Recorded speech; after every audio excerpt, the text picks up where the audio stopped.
Hébreux chapitre 9, à partir du verset 5 jusqu'à 12. Nous allons lire dans la version Louis II et nous allons, toujours accompagnés par le groupe musical, chanter les louanges de notre Dieu. Hébreux chapitre 9 à partir du verset 5. Au-dessus de l'arche étaient les chérubins de la gloire, couvrant de leur ombre le propitiatoire. Ce n'est pas le moment de parler en détail là-dessus. Or, ces choses étant ainsi disposées, les sacrificateurs qui font le service entrent tout temps dans la première partie du tabernacle. Et dans la seconde, le souverain sacrificateur seul entre une fois par an, non sans y porter du sang qu'il offre pour lui-même et pour les péchés du peuple. Le Saint-Esprit montre là que le chemin du lieu très saint n'était pas encore ouvert tant que le premier tabernacle subsistait. C'est une figure pour le temps actuel où l'on présente les offrandes et des sacrifices qui ne peuvent rendre parfait sous le rapport de la conscience de celui qui rend le culte. Verset 10. Et qui, avec les aliments, les boissons et diverses ablutions, étaient des ordonnances charnelles imposées seulement jusqu'à une époque de réformation. Mais Christ est venu comme souverain sacrificateur des biens à venir. Il a traversé le tabernacle plus grand et plus parfait, qui n'est pas construit des mains d'hommes, c'est-à-dire qui n'est pas de cette création. Le verset 12, et il est entré une fois pour toutes dans le lieu très saint, non avec le sang des boucs et des veaux, mais avec son propre sang, ayant obtenu une rédemption éternelle. Amen. Dans l'ancienne alliance, le sacrificateur rentrait dans le lieu saint chaque jour. Mais il rentrait dans le lieu très saint une seule fois par an. Et la Bible dit que quand il y entre, il apporte le sang d'un animal pour lui-même ses propres péchés et aussi pour le péché du peuple. Mais Christ y est entré une seule fois avec son propre sang. Il n'a pas demandé le sang d'un animal. Il n'a pas demandé l'aide de qui que ce soit. Il est rentré et il a fait le sacrifice pour que toi et moi nous ayons la vie. Pour que toi et moi nous ayons la paix. Là où nous étions tourmentés, lorsque nous crions à lui, il nous a dit que nous sommes vainqueurs à cause du sang de l'agneau et à cause de la parole de notre témoignage. On va regarder à ce Dieu grand qui est allé à la croix, sachant ce qu'il attendait et qui a payé parfaitement le prix. Et on va répandre nos cœurs devant lui. On va reconnaître qu'il est bon. On va reconnaître qu'il nous a fait du bien. Accompagné par le groupe musical, on va répandre nos cœurs. Tu peux te tenir debout, tu peux te coucher, tu peux te mettre à genoux. Adorons ce Dieu grand, ce Dieu bon.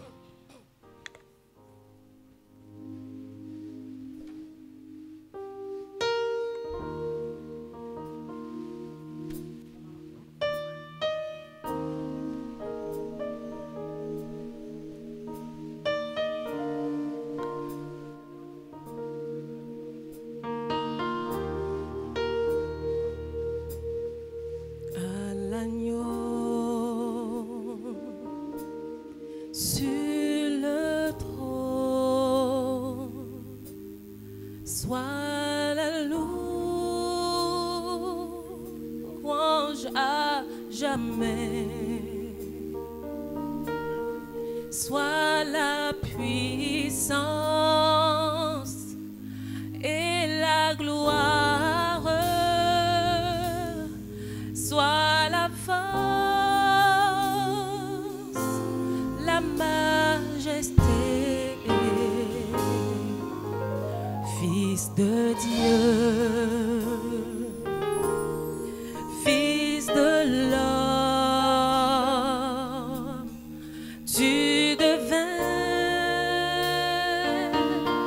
l'agneau parfait, souffrant pour moi, tu m'as montré ta grâce et tu règnes en majesté. Nous t'adorons, agneau de Dieu, parole vivante, nous élevons ton nom et t'honorons, l'ancien des jours, nous te louons. Oh, agneau sur le trône, à l'agneau, sur le trône, sois la louange, la louange à jamais, sois la puissance et la gloire, sois la force et la majesté. Tu es le Fils de Dieu et Fils de l'homme. Oui, tu devins l'agneau parfait pour moi.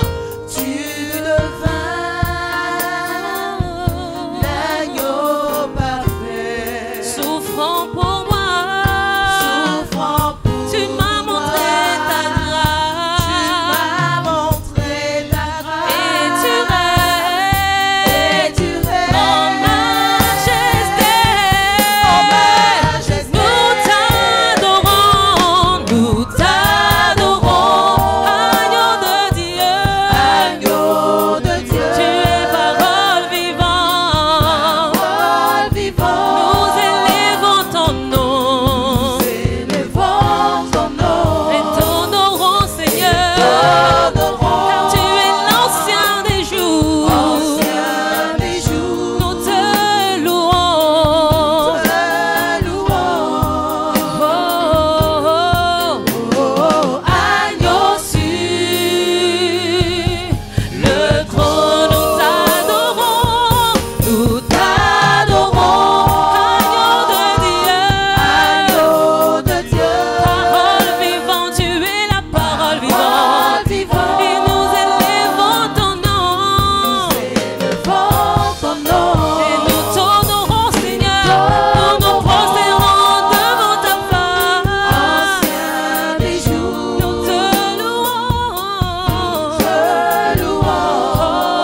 le Dieu de ma vie.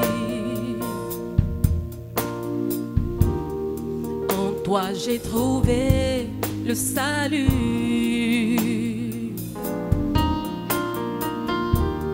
Reçois, ô Dieu, l'adoration d'un cœur que tu as sauvé. Je veux t'adorer, Seigneur, moi je veux t'adorer, quels que soient les temps et les circonstances, je veux rester en ta présence et t'adorer.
J'élèverai ma voix pour Dieu est saint, Saint, saint, oh il est saint, saint, saint. à toi Seigneur de ma vie, à mon sauveur et mon roi, tu es saint, Saint, saint.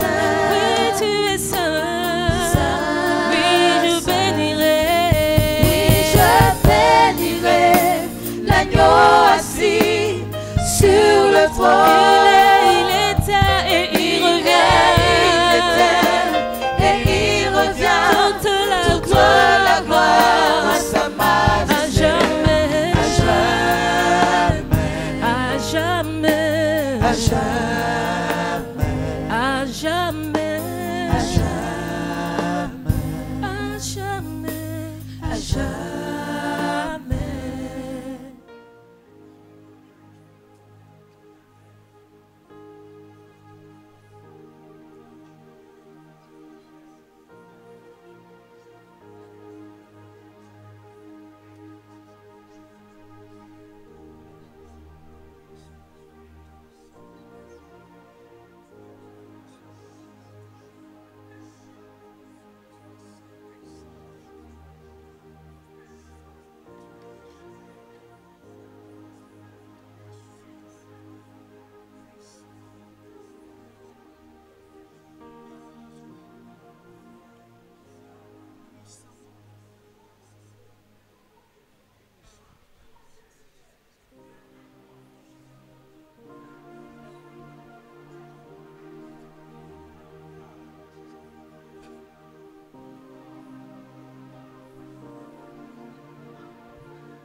Hosanna au plus haut des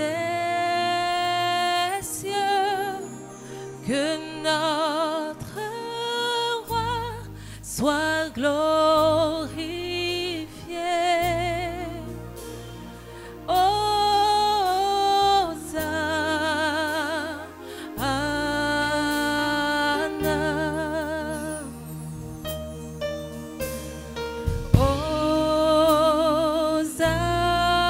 Hosanna au plus haut des cieux, que notre roi soit glorifié.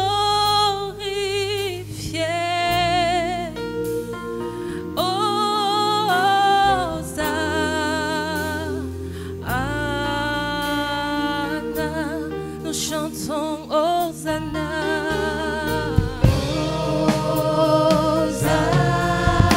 Au plus haut des cieux, Au plus haut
tout le monde de se tenir debout, s'il vous plaît.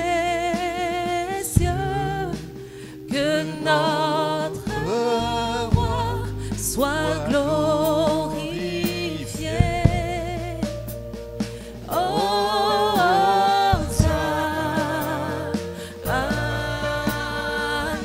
et nous le chantons, Hosanna.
Je voudrais, bien-aimés sœurs et frères,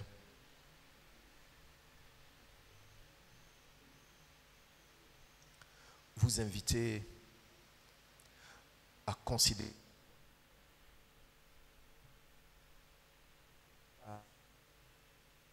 de grâce particulière que Dieu nous offre par Jésus-Christ, par son sacrifice à la croix. Considère cela. Il dit, le souverain sacrificateur ne pouvait entrer dans le lieu saint qu'une seule fois par an. Et voici Jésus-Christ, quand il a crié à la croix, tout est accompli. La Bible nous révèle que le voile qui séparait le lieu saint du lieu très saint s'est déchiré en deux depuis le haut jusqu'en bas. Or, selon les études que j'ai faites, qu'on m'a enseigné également, l'épaisseur du voile vaut 12 cm. L'épaisseur du voile vaut 12 cm. Ce n'est pas un tissu comme ça. Mais ça s'est déchiré depuis le haut jusqu'en bas.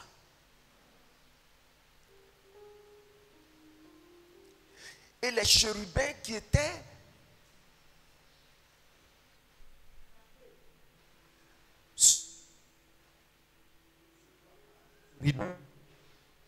ils savaient. Christ a mis fin à leur ministère. Les mêmes chérubins qui veillaient sur le chemin qui menait au jardin d'Éden, c'était eux qui avaient été présentés, gravés dans le rideau. Et Jésus descend de la croix. Regardez avec moi cette image.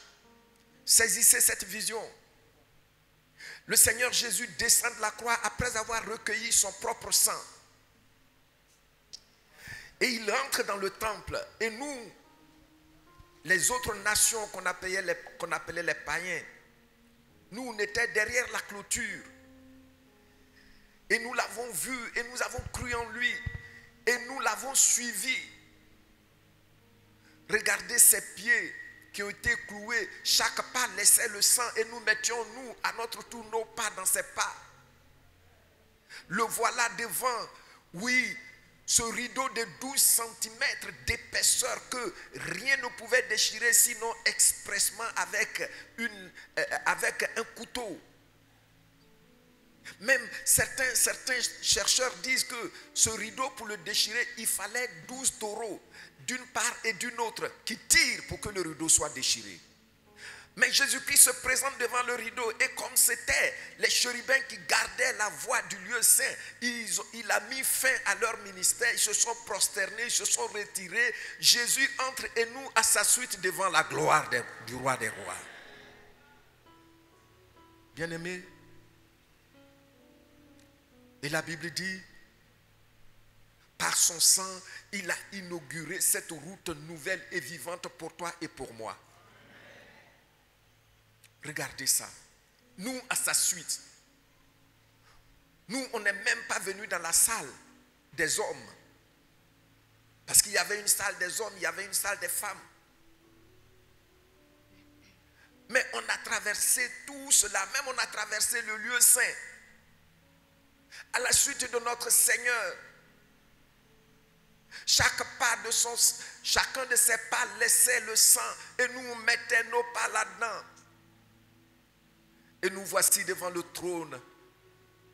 Ce trône terrifiant est devenu pour nous le trône de grâce, le trône des faveurs. C'est à cause de ça, toi et moi, nous avons la faveur de Dieu. Tu es hautement favorisé à cause de cela.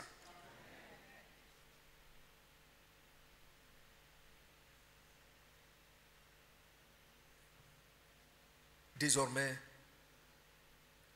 nous avons libre accès au Père. Voici le privilège.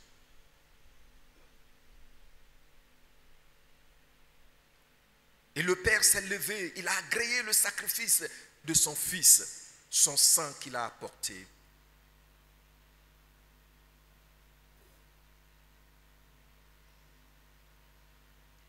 Le fait que tu es enfant de Dieu est une réalité. Et quand nous lisons Hébreux chapitre 2 à partir du verset 11, l'Esprit de Dieu nous révèle là que le Seigneur Jésus s'est présenté avec nous au Père. Et il a dit, voici Père, ce que tu m'as donné. Il n'a point eu honte de nous appeler frères et sœurs. Nous sommes enfants de Dieu. Nous devons laisser le Saint-Esprit nous conduire à saisir cette vision pour être inspirés d'un profond respect et d'une grande reconnaissance pour Jésus-Christ, pour son sacrifice.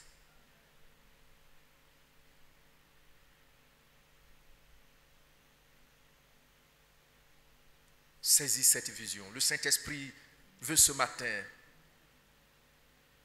délier ta langue. Le Saint-Esprit veut ce matin te donner la paix que tu as avec le vrai, le véritable.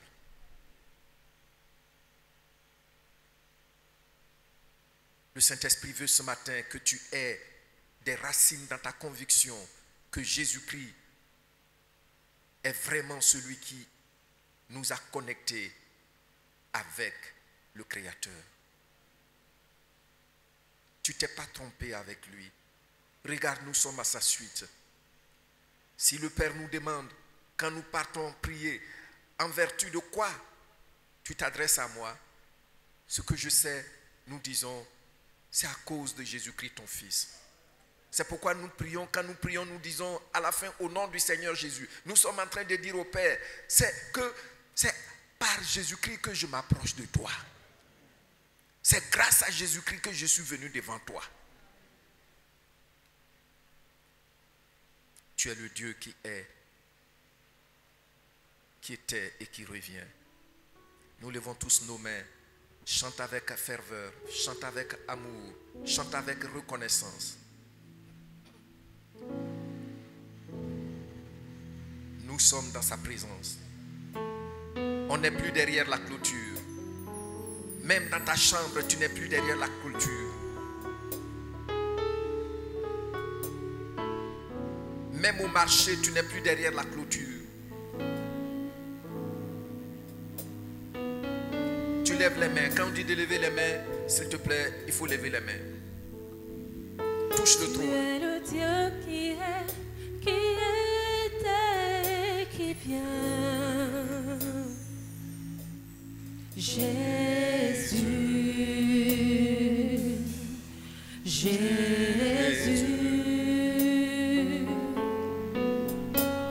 En toi je sais, ma vie est dans tes mains. Jésus, tu es le grand Dieu de miracles. Tu es le Dieu. Tu es le Dieu qui était et qui vient. Chantons Jésus. Jésus. Prions Jésus. Jésus.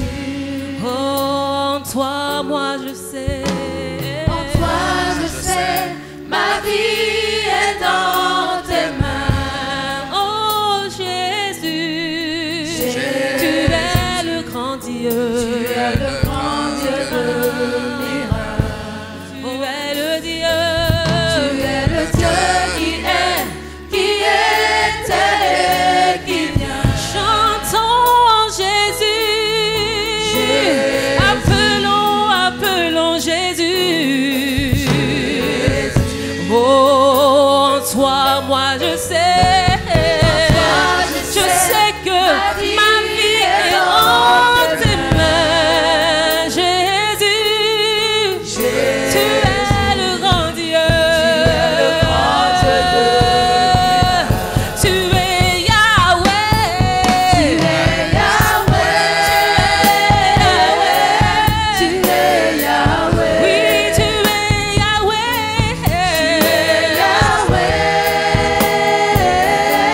Tu es Yahweh. Jésus, tu es Yahweh. Tu es Yahweh. Tu es Yahweh. Seigneur, tu es Yahweh. Tu es Yahweh. Tu es Yahweh. Oh, tu es Yahweh. Tu es Yahweh. Alpha, Oméga.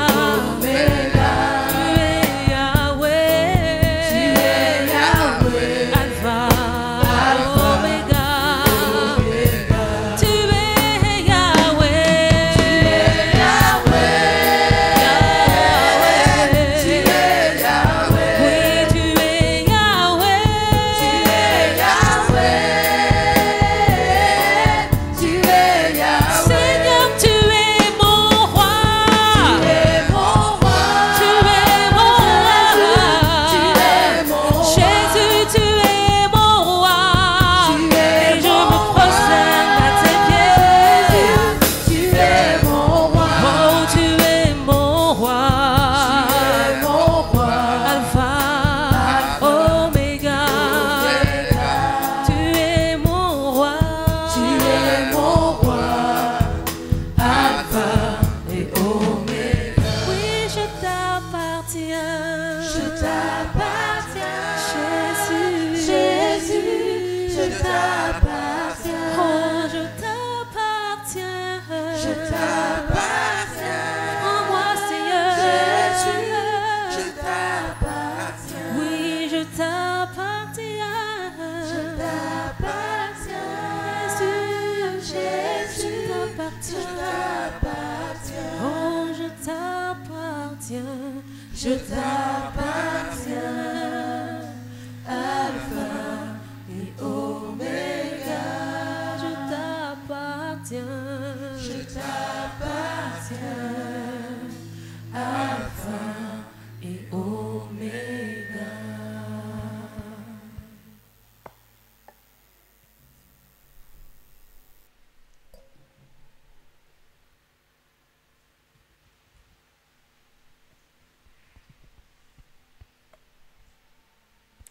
Notre Dieu, notre roi, merci. Parce que tu nous aimes. L'œuvre de Jésus-Christ est réelle, est vraie.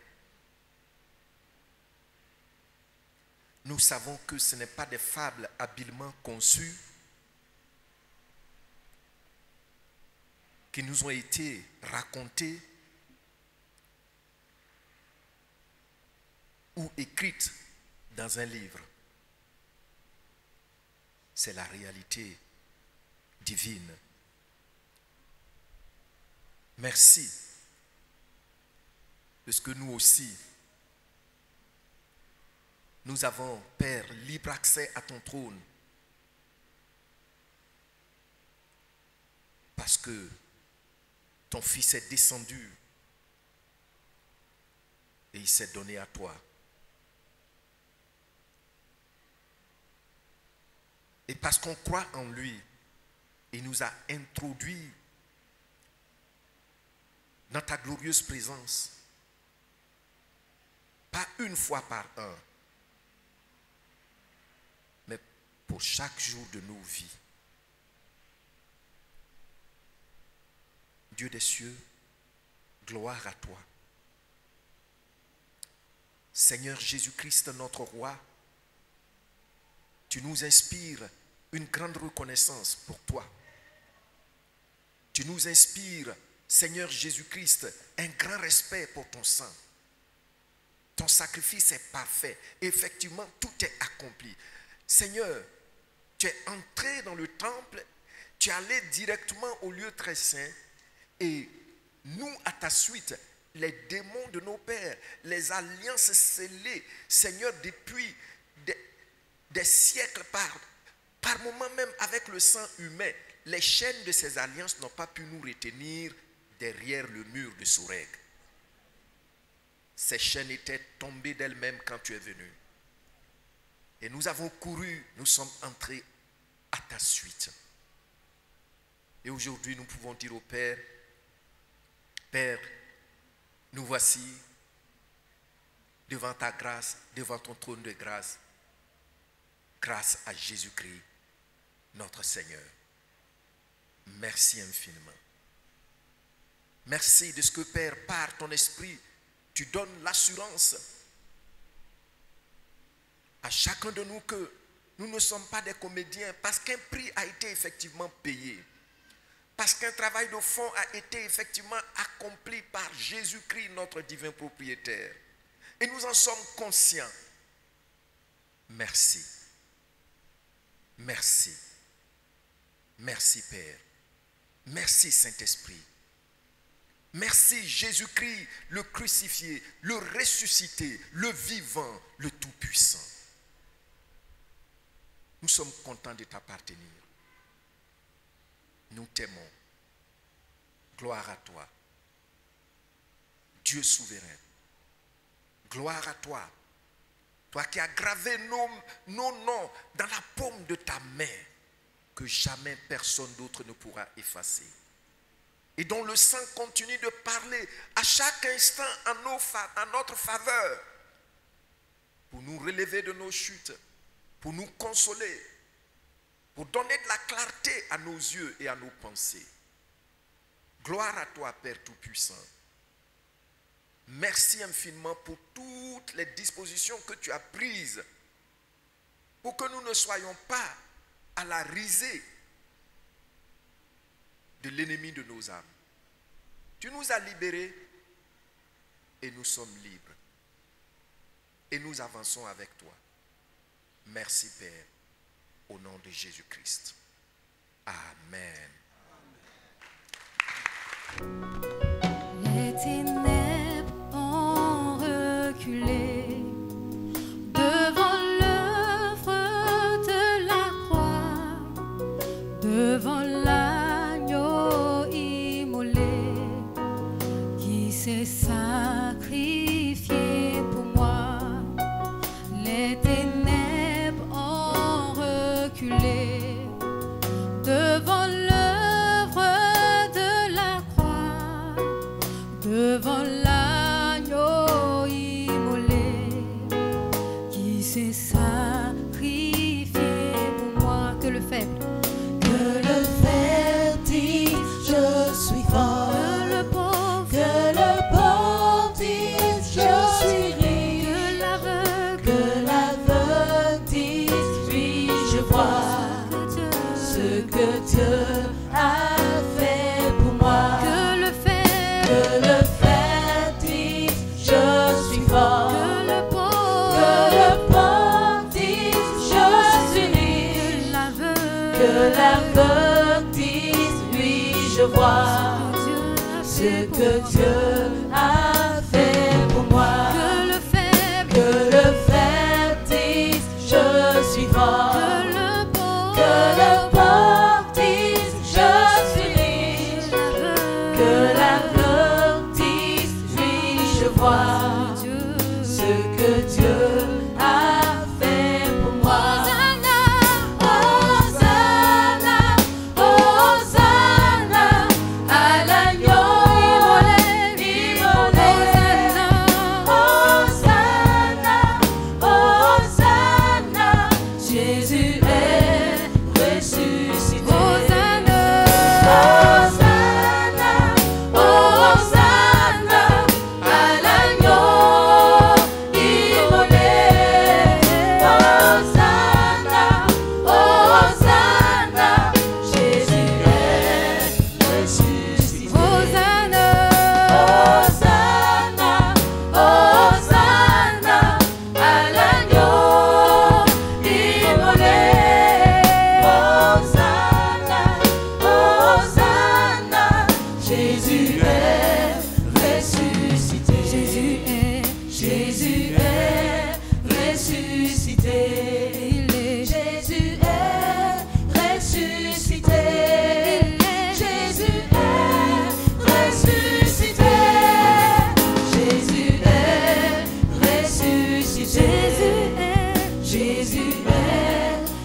ressuscité. Jésus est ressuscité. Jésus est ressuscité. Jésus est ressuscité. Jésus est ressuscité. Je vous salue dans le puissant et précieux nom de notre Seigneur Jésus, que sa grâce, sa fidélité soit notre partage. Nous sommes encore là ce matin pour adorer le Dieu véritable, le ressuscité. Nous allons prendre nos Bibles, on va aller dans le livre de Luc. On va lire Luc 4, à partir du verset 16. Luc 4, à partir du verset 16 jusqu'au verset 19. Mais c'est 18 et 19 qui attirent notre attention pour aujourd'hui. Luc 4, si on a trouvé joli. Il se rendit à Nazareth où il avait été élevé et, selon sa coutume, il entra dans la synagogue le jour du sabbat. Il se leva pour faire la lecture et on lui remit le livre du prophète Ésaïe. L'ayant déroulé, il le trouva à l'endroit où il était écrit « L'Esprit du Seigneur est sur moi, parce qu'il m'a oint pour annoncer une bonne nouvelle aux pauvres. Il m'a envoyé pour guérir ceux qui ont le cœur brisé, pour proclamer aux captifs la délivrance et aux aveugles le recouvrement de la vue, pour renvoyer libres les opprimés, pour publier une année de grâce du Seigneur. » Amen. Voici le récit que le docteur Luc nous donne. Dans ce récit-là, le docteur Luc met en exergue, je peux dire en quelques mots, le cahier de charge du Seigneur Jésus. Mais quand nous lisons Jean, quand on prend Jean 10, il nous dit que Christ est venu pour nous donner la vie et que nous ayons à l'abondance. Et il continue dans ses épîtres, quand tu prends Jean 3, le verset 8, il dit, le Fils de Dieu est apparu afin de détruire les œuvres du diable. Nous voyons que Jean ici résume le cahier de charge du Seigneur Jésus. Quand tu prends dans ses épîtres, il dit, le Fils de Dieu est apparu afin de détruire les œuvres du diable. Ça, il résume. Et dans son évangile, Il dit, il est venu pour donner la vie et que nous ayons à l'abondance. Mais Ésaïe, que Luc reprend, nous montre ce cahier des charges en 6 axes. Et c'est ce que nous allons voir aujourd'hui. Nous allons voir cela parce que nous avons besoin de comprendre cela. On va voir ça parce qu'on a besoin de pouvoir s'approprier ces points-là. Parce que nous sommes dans une révélation du Seigneur qui est le réveil spirituel. Et ici, Luc, en reprenant Ésaïe, nous montre ces 6 axes-là. Donc nous allons voir aujourd'hui les 6 axes du ministère du Seigneur Jésus pour un réveil véritable, pour un réveil, je peux dire authentique, pour la manifestation de la puissance de Dieu. Parce que quand on parle de réveil, c'est de vivre de manière... Et Luc ici nous présente cela en 6 points. Le premier point, nous allons voir, comme il a dit, c'est annoncer une bonne nouvelle aux pauvres. Le deuxième point, c'est guérir ceux qui ont le cœur brisé. Le troisième point, c'est proclamer aux captifs la délivrance. Le second, aux aveugles, le recouvrement de la vue. Renvoyer libres les opprimés. Publier une année de grâce du Seigneur. Voici les 6 axes que Luc nous présente dans le cahier des charges. Parce que le Seigneur est venu pour pouvoir accomplir sa volonté. Et cette volonté-là, Ésaïe le résume en ce point. Et Luc reprend cela. C'est-à-dire que si nous entrons dans le réveil, nous permettons à la puissance de Dieu d'agir dans ces 6 points-là. Le premier point, c'est annoncer une bonne nouvelle aux pauvres. Quand on parle de pauvres, il ne faut pas seulement regarder l'aspect financier, l'aspect matériel. Parce que quand on regarde Matthieu, quand on va dans les béatitudes, Matthieu nous amène en parlant des pauvres pour pauvres d'esprit. Mais ici, c'est d'annoncer la bonne nouvelle aux pauvres. Et je rends gloire au Seigneur ici qui nous permet de trouver des plateformes, des temps pour que nous puissions manifester ce point-là, annoncer la bonne nouvelle aux pauvres. Dieu nous place dans des endroits précis. Parce que chacun d'entre nous, Dieu nous a mis dans un jardin pour le cultiver, dans un endroit pour pouvoir annoncer la bonne nouvelle aux pauvres. Tu as ton collègue, tu as ton voisin, ton ami, ton entourage qui n'a pas Christ. Il peut avoir peut-être un rang social, mais quand tu rentres dans son intimité, tu comprends qu'il est parmi ces personnes-là qui ont besoin d'avoir la bonne nouvelle. Alléluia. Et le Seigneur est venu pour cela. Mais aujourd'hui, quand Paul dit, ce n'est plus moi qui vis, mais c'est Christ qui vit en moi. Donc Christ en toi annonce la bonne nouvelle aux pauvres. Christ en toi amène cette personne-là qui est égarée à revenir. Parce que l'évangile est la solution de notre société actuelle. L'évangile, la parole de Dieu, est la solution de notre société actuelle. Tu vois aujourd'hui la société, même des cadres, des personnes qui ont un rang social élevé, mais qui sont accros à la drogue.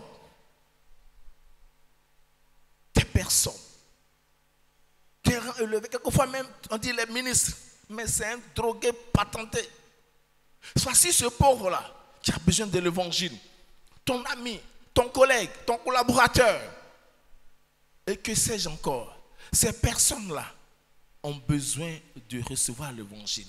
Parce que Christ est venu pour annoncer une bonne nouvelle. Et la bonne nouvelle n'est pas seulement l'évangile, mais c'est ce que Dieu fait dans ta vie. C'est ce qu'il fait dans ta maison, dans ton foyer, dans tes finances. Depuis longtemps, tu es accablé par des situations difficiles. Mais Christ, en venant dans ta vie, en venant dans ta maison, te donne la bonne nouvelle. On voit le cas du centenier. Quand tu lis Luc 7, je vais lire seulement les versets 9 et 10. Luc 7. Il dit, lorsque Jésus entendit ces paroles, il admira le centenier et se tournant vers la foule qui le suivait, il dit, je vous le dis, même en Israël, je n'ai pas trouvé une aussi grande foi. De retour à la maison, les gens envoyés par le centenier trouvaient guéri le serviteur qui avait été malade. Voici une bonne nouvelle que le centenier reçoit. Qui l'a fait? C'est le Seigneur Jésus. Pourquoi? Parce qu'il a rencontré le Seigneur Jésus. Voici une bonne nouvelle. Son serviteur était malade et Christ guérit ce serviteur. Je ne sais pas quelle est la maladie qui perturbe ton collaborateur, qui perturbe ton voisin, qui perturbe ton ami.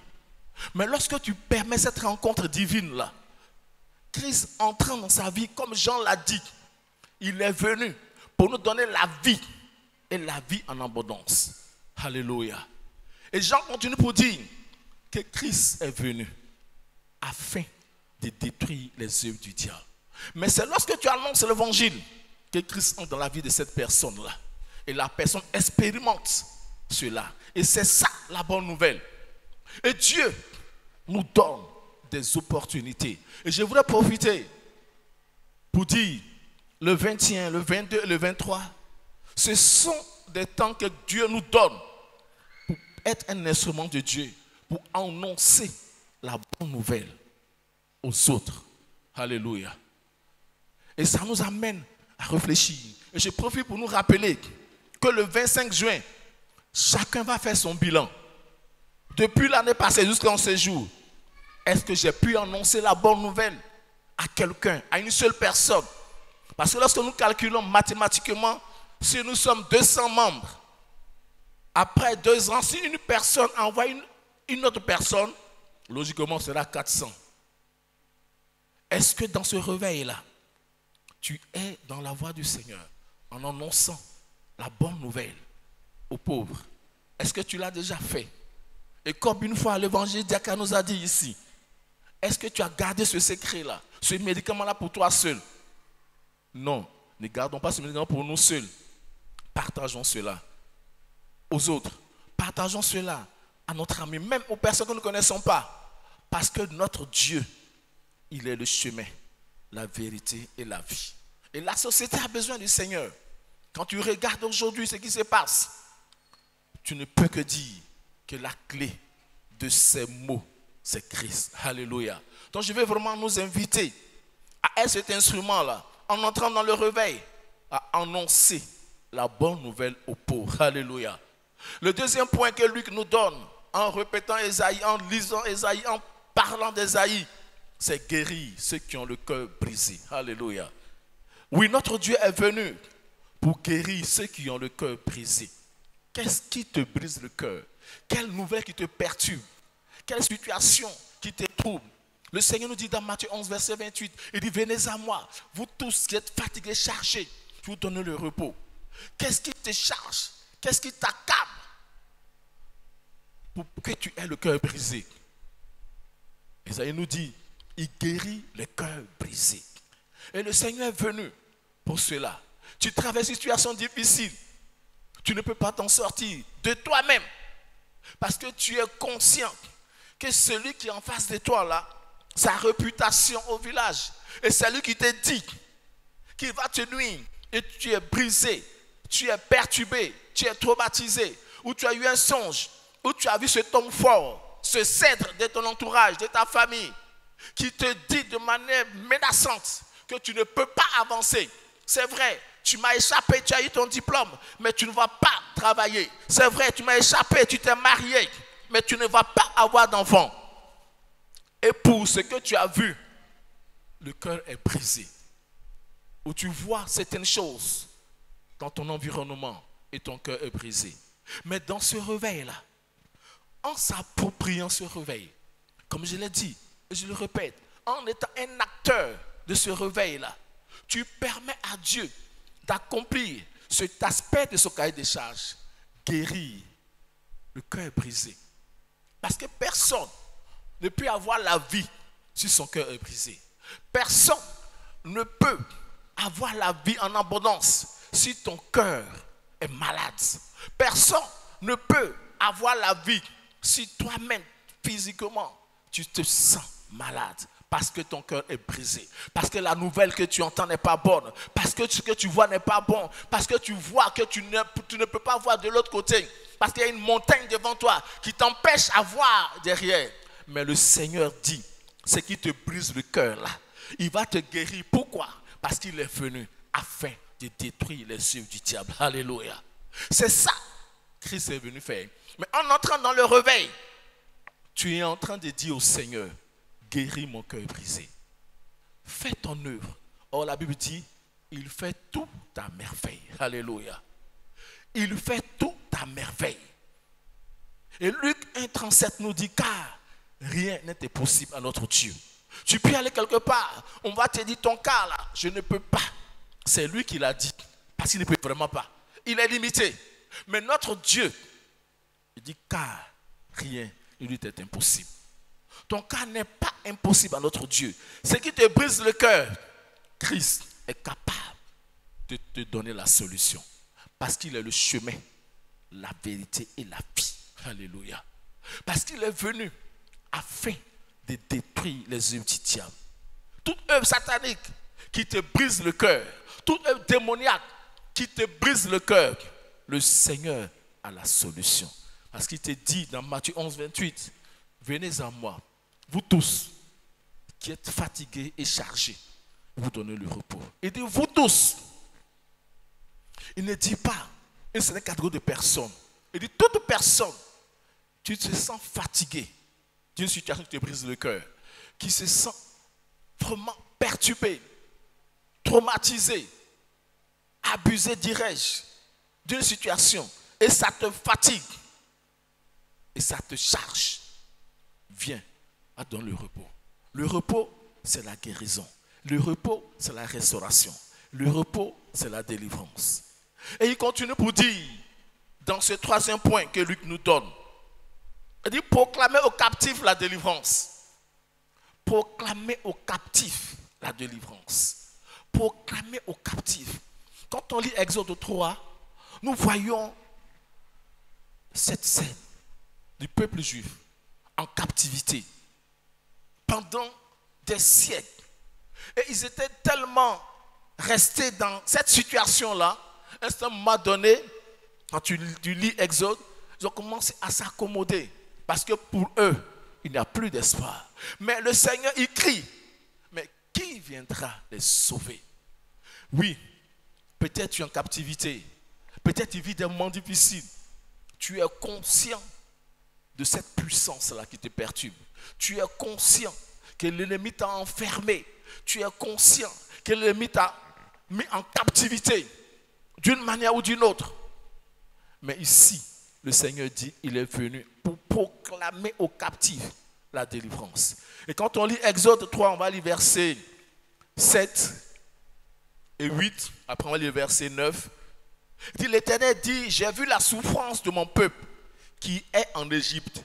Et j'ai entendu les cris que lui font pousser ses oppresseurs. Car je connais ses douleurs. Verset 8.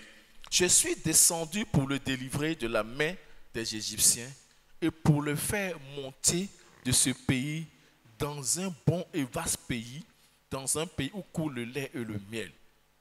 Voici, les cris d'Israël sont venus jusqu'à moi. Le verset 9.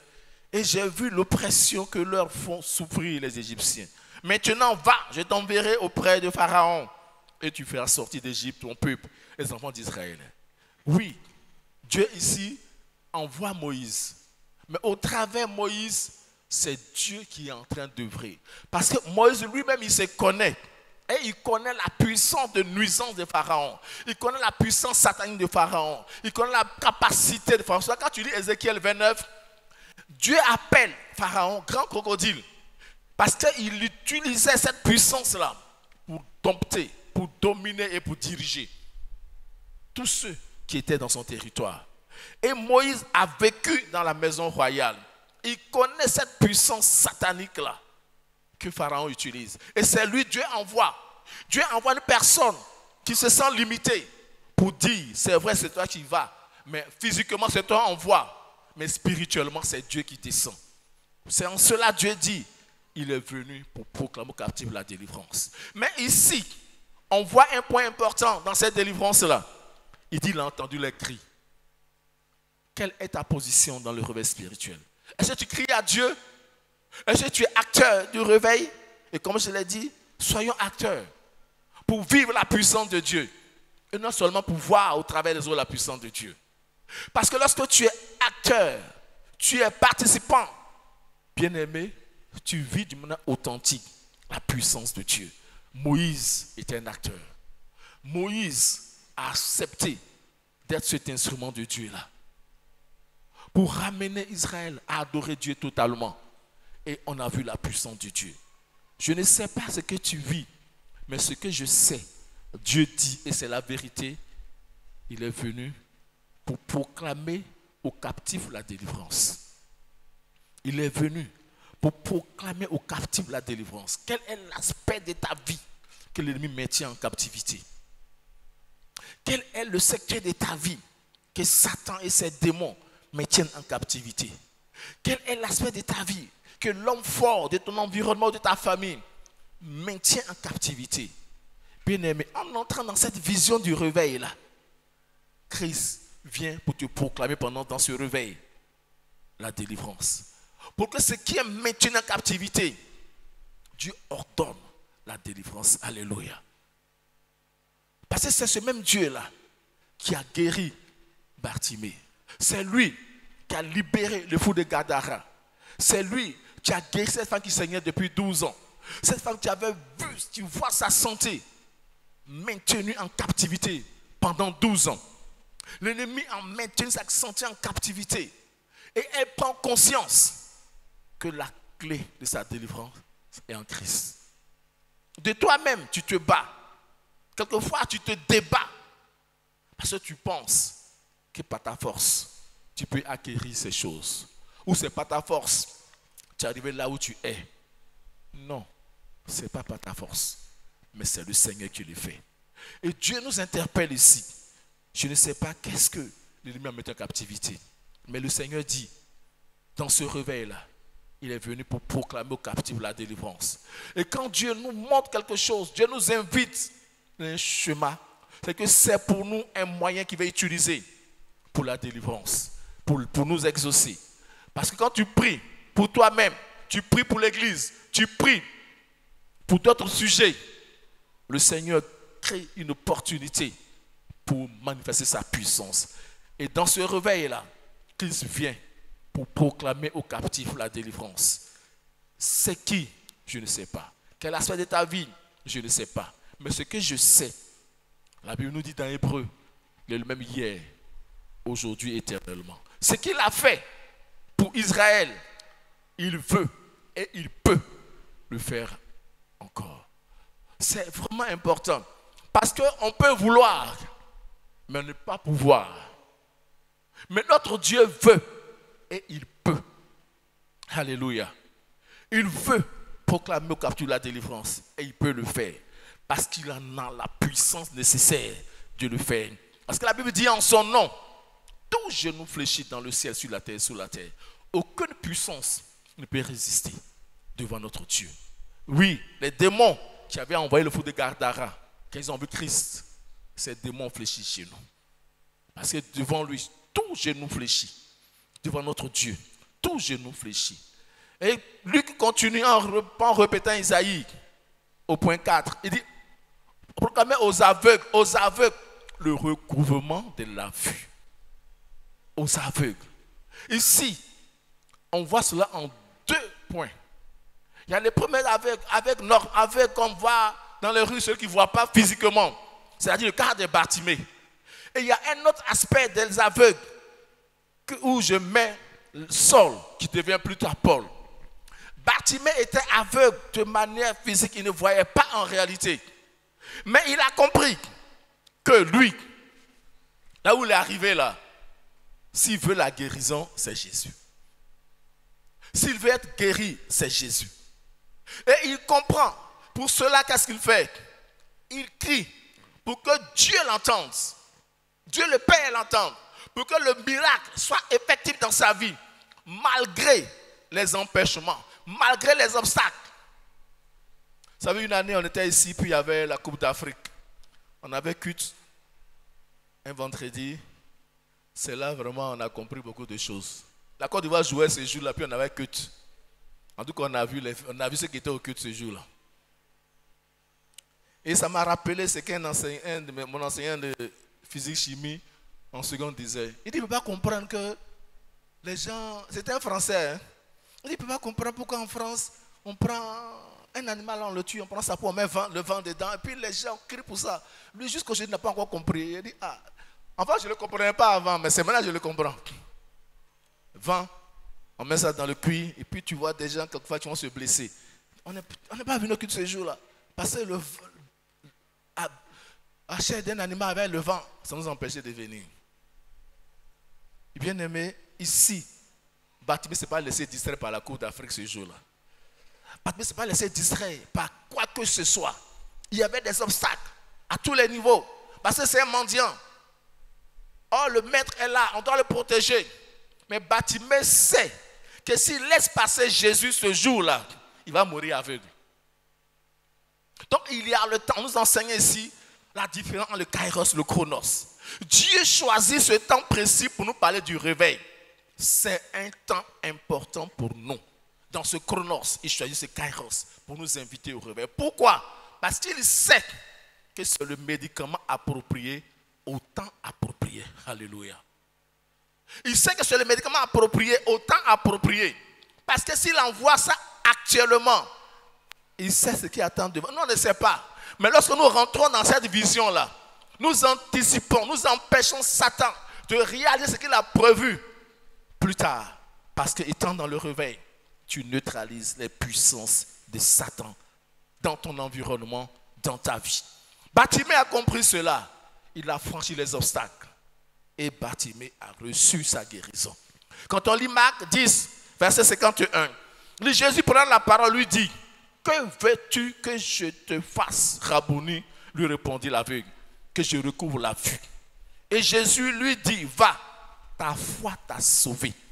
Aussitôt il recouvra la vue et suivit Jésus dans le chemin. Qu'est-ce que Jésus a dit? Ta foi t'a sauvé. Parce que Jésus voit les obstacles qu'il a franchis. Il voit le pas que Bartimée a franchi dans ce réveil-là. Quels sont les obstacles? Quels sont les pas que nous sommes en train de franchir? Chacun à son niveau doit réfléchir. Parce que pour recouvrir la vue, il faut franchir ces obstacles-là. Bartimée. Et Jésus lui dit: ta foi t'a sauvé. Ta foi t'a sauvé. Ta foi t'a sauvé.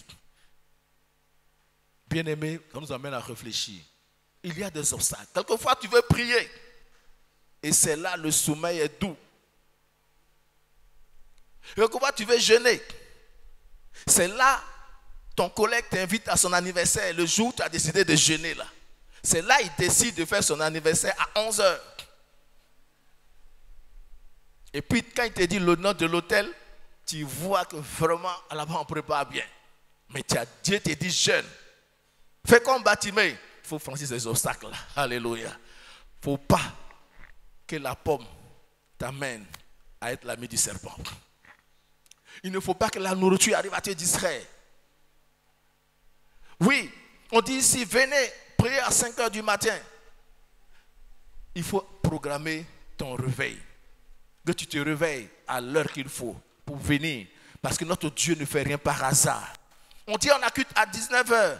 Et je vais profiter pour inviter nos responsables de département à encourager tout un chacun à venir les vendredis à 19h. Les soirs de cellules, je vous en prie. Faisons tout pour encourager nos membres à venir à 19h. Parce que c'est là que nous avons le temps pour prier. Le pasteur a le temps pour prier pour nous tous. Mais les dimanches, si tu as commencé à prier pour une personne, supposons qu'on met peut-être 30 minutes par personne. Et à 10, c'est toi qui as prié. Oui, ah Seigneur, on a trop duré. Venons les vendredis, c'est des temps de prière. Et comme le pasteur nous dit souvent, il n'y a pas de demi-culte ou il n'y a pas de petit culte. Notre Dieu ne grandit pas dimanche pour devenir petit vendredi. Notre Dieu n'est pas grand le dimanche et puis maigrit vendredi et puis grossit encore dimanche. Il reste Dieu. La Bible nous dit dans Hébreu, il est le même lundi, mardi, mercredi, jusqu'à dimanche, il est le même Dieu. Ce qu'il fait dimanche, il peut le faire vendredi et il veut le faire. Donc je nous en prie, venons, notre Dieu nous attend pour agir. L'autre vision de l'aveuglement, c'est le cas de Paul. Quand on parle acte 9, Paul était zélé, mais il était aveugle. Parce qu'il ne voyait pas ce qu'il faut voir. Il voyait différemment l'évangile. Il voyait différemment la mission de Christ. Il voyait différemment les actions des apôtres. Et c'était un aveugle. Et la Bible nous dit sur la route de Damas, quand tu prends acte 9, à un moment donné, le Seigneur le visite. Et on dit, quand je lis en Actes 9, 17 à 20, je lis le verset 17, je saute une partie du verset 17, je lis. Il dit, seul mon frère, le Seigneur Jésus, qui t'est apparu sur le chemin pour lequel tu venais, m'a envoyé pour que tu recouvres la vue et que tu sois rempli du Saint-Esprit. Au même instant, il tomba de ses yeux comme des écailles et il recouvra la vue. Alléluia. Oui, il y a des personnes, physiquement, ils voient, mais c'est un aveugle. C'est un aveugle. Parce qu'il dit des choses qui ne sont pas vraies. Et il insiste, et c'est ce qu'il voit. Parce qu'il ne voit pas bien. Il ne voit pas bien. Quelquefois, il va te dire une chose. Quand tu lis, quelqu'un donnait une image dans un livre asiatique. Il dit on envoyait des aveugles au zoo pour décrire l'éléphant. Il y a un qui a attrapé l'oreille, un qui a attrapé la trompe, un qui a attrapé les ivoires, un qui a attrapé sa patte. Et ils ont décrit l'éléphant sur ce qu'ils ont touché. Mais peut-être que chacun avait raison. Parce que lui, il a touché l'oreille. Il dit, l'éléphant là, il est comme un éventail, il est gros, puis il est mou. Lui qui a touché la trompe, l'éléphant, il est long, et puis on peut le plier. Mais ce n'est pas ça l'éléphant. Ils étaient des aveugles. Donc c'était leur façon de voir. Et quand Jésus a touché Paul, quand Jésus a visité Paul, quand Jésus s'est manifesté dans la vie de Paul, on comprend qu'il est venu pour que Paul recouvre la vue. Et la Bible nous dit, les écailles sont tombées et il a reçu la véritable connaissance du Seigneur Jésus. Et quand les écailles sont tombées, quand Paul a recouvré la vue, nous voyons combien de fois il a commencé à pouvoir entrer dans le ministère. Il est allé avec Barnabas pour parler de Jésus. Celui qui était l'ennemi de l'évangile devient un acteur. Et c'est ça. Quand Christ vient dans ta vie, les écailles tombent de tes yeux. Tu n'es plus aveugle, tu vois. Et qu'on pouvait dire, cet aveugle né. Il dit, avant, j'étais aveugle. Maintenant, là, je vois. Alléluia. Qui l'a fait? C'est le Seigneur Jésus. Et c'est dans le réveil, là. Dieu vient par le Saint-Esprit te visiter et t'éclairer. Et comme il a dit, quand tu prends un roi, 4, verset 29, il dit, Dieu donna à Salomon de la sagesse, une très grande intelligence et des connaissances multipliées, comme le sable qui est au bord de la mer. Qui l'a fait? C'est Dieu qui donne. Parce que lorsque Salomon a reçu cette présence de Dieu-là, il ne voyait plus les choses comme avant. Il voyait différemment. C'est pour ça la reine ne sait pas pouvoir quitter chez elle pour rendre visite à ce monsieur-là. Pourquoi? Parce qu'il avait le Dieu véritable. Quand tu as Christ, tu vois différemment. Et Paul pouvait dire, les choses qui avaient de la valeur pour lui, il ne les considère plus. Quand tu as Christ, tu ne peux pas passer ton temps à fumer la drogue. Tu demandes à ton fils d'arrêter la drogue. Tu demandes à ton voisin d'arrêter la drogue. Ou tu, comme le pasteur l'a dit tout à l'heure, des personnes alcooliques que la boisson humilie. Mais qui peut emmener ce monsieur-là à voir différemment, à voir juste, à voir vrai, à voir comme Christ? C'est le Seigneur Jésus. Et dans ce réveil-là, Dieu vient pour que nous donne la vue. Parce que quelqu'un qui passe son temps, c'est un aveugle. Il pense qu'il voit. Il pense qu'il comprend beaucoup de choses. Il pense qu'il sait beaucoup de choses. Mais quand tu le regardes, tu l'écoutes, tu comprends qu'il est vraiment aveugle. Tu comprends qu'il n'a pas l'esprit véritable. Tu comprends qu'il n'est pas là où il faut. Tu comprends qu'il n'est pas ce qu'il doit être. Parce que ce n'est pas le plan de Dieu dans sa vie. C'est qu'il est parce que Dieu veut. Mais quand Paul a été visité par le Seigneur, quand Bartimée a été visité par le Seigneur, ils ont changé. Parce que quand tu prends le cas de Bartimée, on dit, il suivit Jésus dans le chemin. Et Paul a commencé à être un acteur, un élément essentiel pour le réveil. Alléluia. Un instrument de Dieu. Pourquoi? Parce qu'il n'est plus aveugle. Parce que quand tu es aveugle, tu ne vois pas comme Dieu voit. Quand tu es aveugle, tu vois différemment les choses. Et tu ne peux pas expérimenter la puissance de Dieu. Mais quand Christ te libère de la cécité, tu comprends que Jésus est Seigneur. Alléluia. Tu comprends qu'il est le Dieu véritable. Tu comprends qu'il est venu pour te sauver.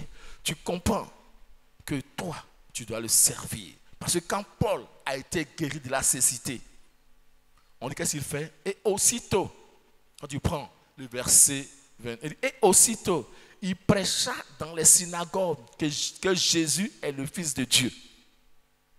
Quand les cailles sont tombés de ses yeux, on dit aussitôt, il prêcha dans les synagogues. Oui, quand Dieu te guérit de cette nécessité-là, tu ne peux pas ne pas annoncer la bonne nouvelle aux pauvres. Le chrétien, la mission que Dieu nous donne, qu'on parle de mission Dei, il dit allez, faites de toutes les nations des disciples. Allez, faites de toutes les nations. Est-ce que nous arrivons à cela? Est-ce que toi, tu as pu utiliser la connaissance que Dieu t'a donnée, l'évangile que Dieu t'a donné, pour guérir ton voisin qui est aveugle, parce qu'il voit Jésus différemment. Il ne voit pas Jésus comme Jésus est. Vous voyez, on voit cet aveugle-là quand Jésus l'a guéri. Jésus lui a demandé, mais comment tu vois? Il dit, je vois les hommes comme des arbres. Il n'était pas encore bien guéri. Jésus continue de prier pour lui et lui demande, comment tu vois? Il dit, il voit parfaitement des hommes. Voici les aveugles qui sont dans notre société. Quelquefois, ils vont te réciter la Bible. On voit ça, ils récitent la Bible. Mais il comprend tout sauf ce qu'il récite. Pourquoi? Parce qu'il est aveugle. Paul savait que Jésus existait. Paul connaissait la Torah. Mais il était encore aveugle. Mais quand Jésus l'a visité, et quand les écailles sont tombées de ses yeux, il est devenu un instrument de Jésus de Nazareth. Bien-aimé, là où Dieu t'a placé, c'est ton jardin pour le cultiver. C'est ton jardin pour parler de Jésus. C'est ton jardin pour amener ces personnes à Christ. C'est ton jardin pour être un instrument de Dieu, pour guérir ces aveugles-là. Ils sont nombreux dans notre société. Ils sont là, autour de nous. Quand tu les entends, tu te dis vraiment il est aveugle. Parce que quelqu'un qui va passer son temps à faire la promotion de l'alcool, qui va passer son temps à fumer. Et comme le pasteur nous a dit une fois, vous savez, on dit chez nous au village, le rat fuit la fumée, mais l'homme achète la fumée. Rat, il fuit la fumée, mais l'homme achète. Pourquoi? Parce qu'il est aveugle. Quand la cécité là disparaît, tu te rends compte. Et là, il s'assoit, il peut dire, ah, donc, fumer. Et c'est le même monsieur là, quand il va au village, et puis on prépare, il y a la fumée, il sort. Mais ce n'est pas la fumée que tu as acheté là. On te donne sans quantité, tu refuses. Il faut rester dans les bois là, avec toute la fumée. Tu vas aspirer, tu as bien fumé. Mais quand Dieu te guérit de la cécité, et tu t'assois, tu fais ton bilan, tu te rends compte que tu fumais un paquet par jour. Et quand le pasteur nous dit, il a vraiment brûlé son argent pendant longtemps. Mais Christ vient, et ce monsieur-là, il est guéri de la cécité, et il est libéré. Le point suivant, c'est renvoyer libre les opprimés. Quand tu prends juste 10, ils opprimaient et écrasaient les enfants d'Israël cette année-là. Ils opprimaient et écrasaient les enfants d'Israël. Bien aimé, il prend le verset 10, dans 2 Juges 10, il dit, les enfants d'Israël criaient à l'Éternel.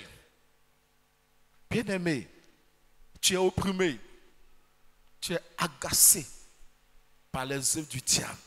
Il t'opprime chaque jour, en tout temps, et tu es là. Quelquefois, ils viennent te narguer. Ils sont fiers de leur méchanceté, parce que c'est leur nom, parce que c'est leur comportement, c'est ce qu'ils savent faire de mieux. Mais le Seigneur dit, il est venu pour renvoyer libre les opprimés. Quand Dieu parle de liberté, c'est la véritable liberté. Ce n'est pas comme Satan qui vient te montrer, je peux dire pseudo-liberté. Mais il te dit, il te délivre, il te protège de temps. Mais il ne faut pas manger temps.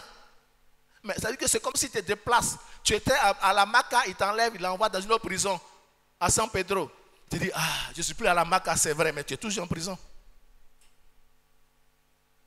Il t'envoie, il t'a fait changer de prison. Toi, tu penses que tu es libre. Ah non, j'étais à la Maca, mais là où tu es là, c'est une prison. Tu ne sais même pas. Il y a d'autres personnes, quand une de les rend, on les met dans une villa. Mais il est en prison. C'est vrai, on dit là où il est dans la villa là. Mais arrêtez, c'est une prison. On te surveille. Tu n'es pas libre de tes actes. C'est ça Satan. Mais Dieu vient pour nous libérer totalement de l'oppression. Il dit, et il opprimait et écrasait les enfants d'Israël cette année-là. L'ennemi t'opprime, l'ennemi t'oppresse, il t'écrase.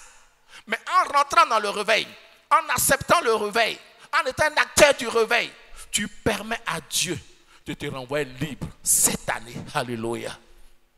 Tu permets au Seigneur d'agir librement dans ta vie. Tu permets au Seigneur de manifester sa puissance. Parce que Dieu vient agir. Il dit dans sa parole, il dit, il frappe à la porte de ton cœur. Notre Dieu n'est pas un délinquant, il n'est pas un bandit pour fracasser. Il frappe doucement.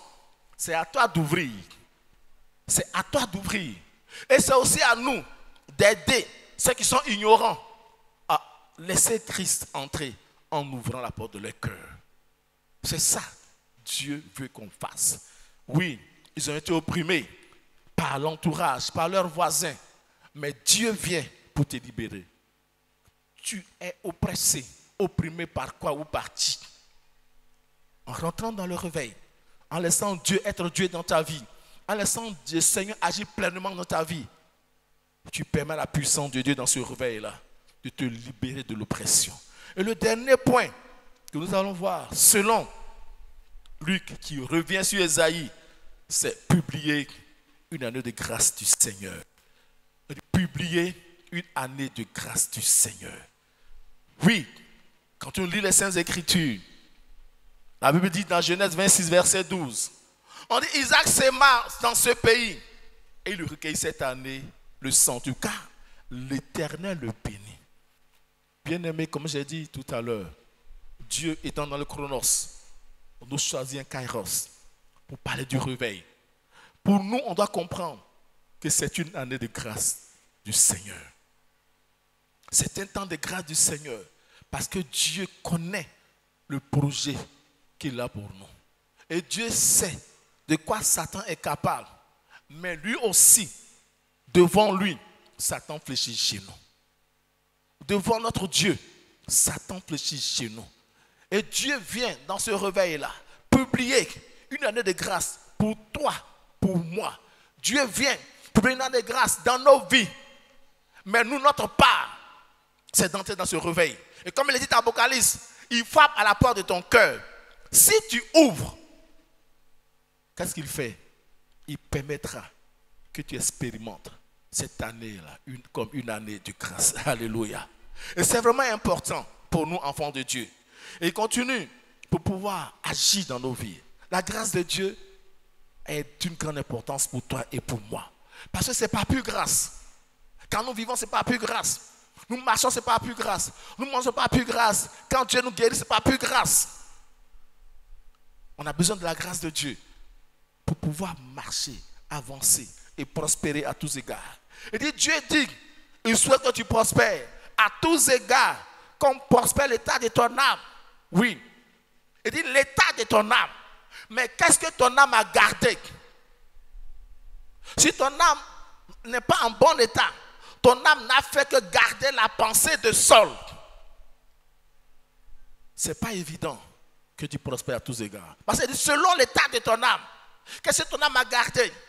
Est-ce que ton âme a gardé Jésus dans le berceau? Ou Jésus ressuscité? Qu'est-ce que ton âme a gardé? Ton âme a gardé que tu ne peux jamais réussir. Ton âme a gardé que tu ne peux jamais être guéri. Ton âme a gardé que tu seras toujours opprimé. Parce que lui qui est là, il est trop fort. Parce que dans ta famille, il n'a jamais échoué. Tout ce qu'il dit, il accomplit. Si ton âme a gardé cela, c'est ça que tu deviens. Mais dans le réveil, notre Dieu va pour amener notre âme à épouser les principes divins, les principes de Christ. Et sans cela, Dieu dit que tu prospères à tous égards, comme prospère l'état de ton âme. Donc faisons tout, que notre âme garde ce que Christ est venu faire. Et que notre âme accepte que Christ nous appelle à annoncer une bonne nouvelle aux pauvres. Que Christ nous appelle dans notre vie qui guérit ceux qui ont le cœur brisé.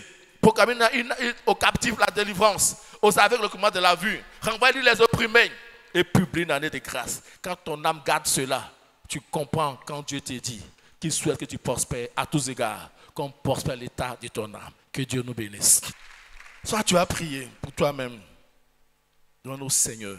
Il a dit cela, qu'il est venu pour annoncer une bonne nouvelle aux pauvres, guérir ceux qui ont le cœur brisé, proclamer aux captifs la délivrance, aux aveugles le commandement de la vue, renvoyer libre les opprimés et publier une année de grâce du Seigneur. Dis Seigneur, c'est ce que tu dis dans le cahier des charges. Tu accomplis dans ma vie et au travers de moi. Prions notre Dieu. Oui, tu pries que Dieu accomplisse ces points-là dans ta vie et au travers de toi. Que Dieu te permette d'annoncer une bonne nouvelle, que Dieu t'utilise pour guérir ceux qui ont le cœur brisé aussi. Et si tu as le cœur brisé, que Dieu guérisse ton cœur.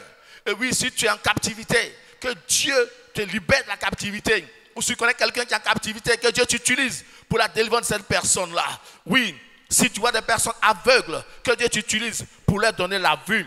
Oui, si tu vois des personnes opprimées ou tu es opprimé, que Dieu te renvoie libre. Oui, que le Seigneur t'aide à publier cette année comme une année de grâce. Oui, tu élèves là-bas, tu pries notre Dieu. Notre Seigneur d'agir, il est Dieu. Et ce qu'il a fait, il peut le faire encore. Dis Seigneur, me voici. Fais-le dans ma vie. Et utilise-moi pour le faire. Que je vais être un instrument dans ce réveil. Seigneur, aide-moi à marcher dans ce réveil. Aide-moi à être un acteur de ce réveil. Et accomplir ces points dans ma vie. Merci Seigneur. Nous avons prié au nom puissant du Seigneur Jésus. Amen. Amen. Que Dieu nous bénisse.